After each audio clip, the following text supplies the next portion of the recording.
இந்த கதை தொடங்கி 1000 வருஷமாச்சு. கஜினி செங்கிஸ்கான விடுவிக்க கொடூரமான கொள்ளையர்கள் இவங்க. 3 வம்சம் பல 100 வருஷமா யாராலும் எதிர்க்க முடியாம வளர்ந்தாங்க. கான்சாரோட காடை அவங்க தங்களுடைய கோட்டையா மாத்திக்கிட்டாங்க. கூட அரியாசனத்துக்காக பல்வேறு சூழ்ச்சிகள் நடந்துச்சு. உங்களுக்கு சொல்லிடு, நான் வந்துகிட்டு இருக்கேன். சின்ன வயசுல இருந்தே தேவரா சொன்ன கதையெல்லாம் கேட்டு வளர்ந்ததாலேயோ என்னவோ இந்த மலையை பயமுறுத்துறதுக்கு தேவரா உயிரோட தான் இருக்கானுங்கிற பெரிய கதையை எழுந்துட்டான்.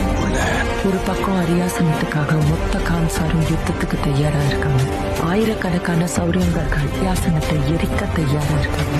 ஆனா தேவா அதே அரியாசனத்தை வர்தாக கொடுக்கறதா வாக்கு கொடுத்திருக்காங்க. ஆனா அங்க ஏற்கனவே ஒருத்தன் தன்னோட கால் தரத்தை பதிச்சுட்டாங்க. அவங்க யாருக்குமே தெரியும்.